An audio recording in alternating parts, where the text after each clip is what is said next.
कोळीकेच्या रेसिपीमध्ये आपलं स्वागत आहे। आज आपण राजगिऱ्याची पालेभाजी बनवणार आहोत उपवासासाठी। तर अशी भाजी असते राजगिऱ्याची, साधारण हिरवा माठ असते ना तशी दिसते।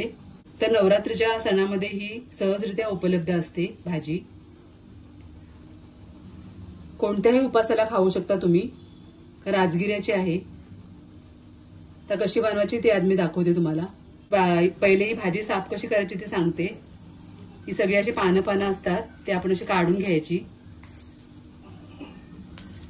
अशी जशी आपण मेथी साफ करतो ना, तशी पानं घेतो काढून, तशी साफ करून घ्यायची अशी। आणि पानं थोडी मोठी आहेत म्हणून मी ती स्वच्छ धुवून चिरून घेणार आहे।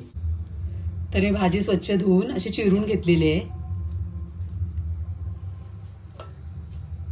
तर त्यासाठी मी शेंगदाणे घेतलेले आहेत कच्चे, असे एक मूठ असे शेंगदाणे घ्यायचे आणि 3 मिरच्या घेतलेल्या आहेत हिरव्या। आपली उपवासाची भाजी आहे म्हणून एवढ्या साहित्यात बनवणार आहे मी। मीठ घेतलेले आहे आणि तेल घेतलेले आहे। तर पहिले आपण भाजीसाठी शेंगदाणे आणि मिरचीची भरड करून घेऊया। तर मिक्सरचं भांडं घेतलेलं आहे, हिरव्या मिरच्यांचे तुकडे करून घालते। झटपट होणारी अशी भाजी आहे। कच्चे शेंगदाणे घेतलेले आहेत मी। तर जाडसर फक्त वाटून घ्यायचं आहे, बारीक करायचं नाही।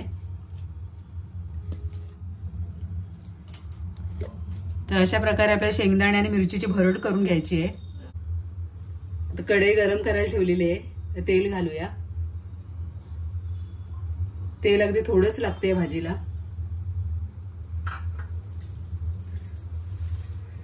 तेलावरती पटकन भाजी घालायची।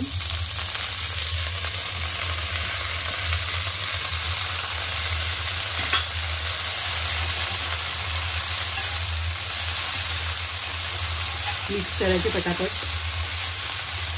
लगेच जे शेंगदाणे आणि मिरचीचं वाटण घालायचं आहे याच्यावरती।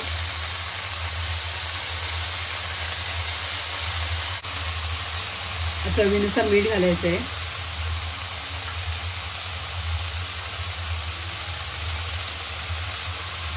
मिक्स करायचे।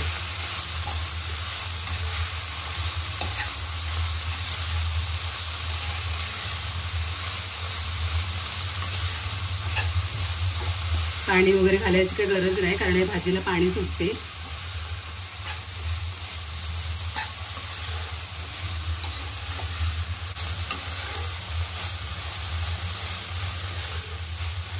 ही भाजी शिजायला काही वेळ लागत नाही। पानं चांगली अशी मऊ झाली ना तर आपली भाजी तयार आहे असं समजायचं। 4 ते 5 मिनिटं झालेली आहेत। आपण झाकण वगैरे काही दिलेलं नाही। कलर थोडा डार्क होते असा भाजीचा, आणि देठही मऊ होतात, म्हणजे आपली भाजी तयार आहे।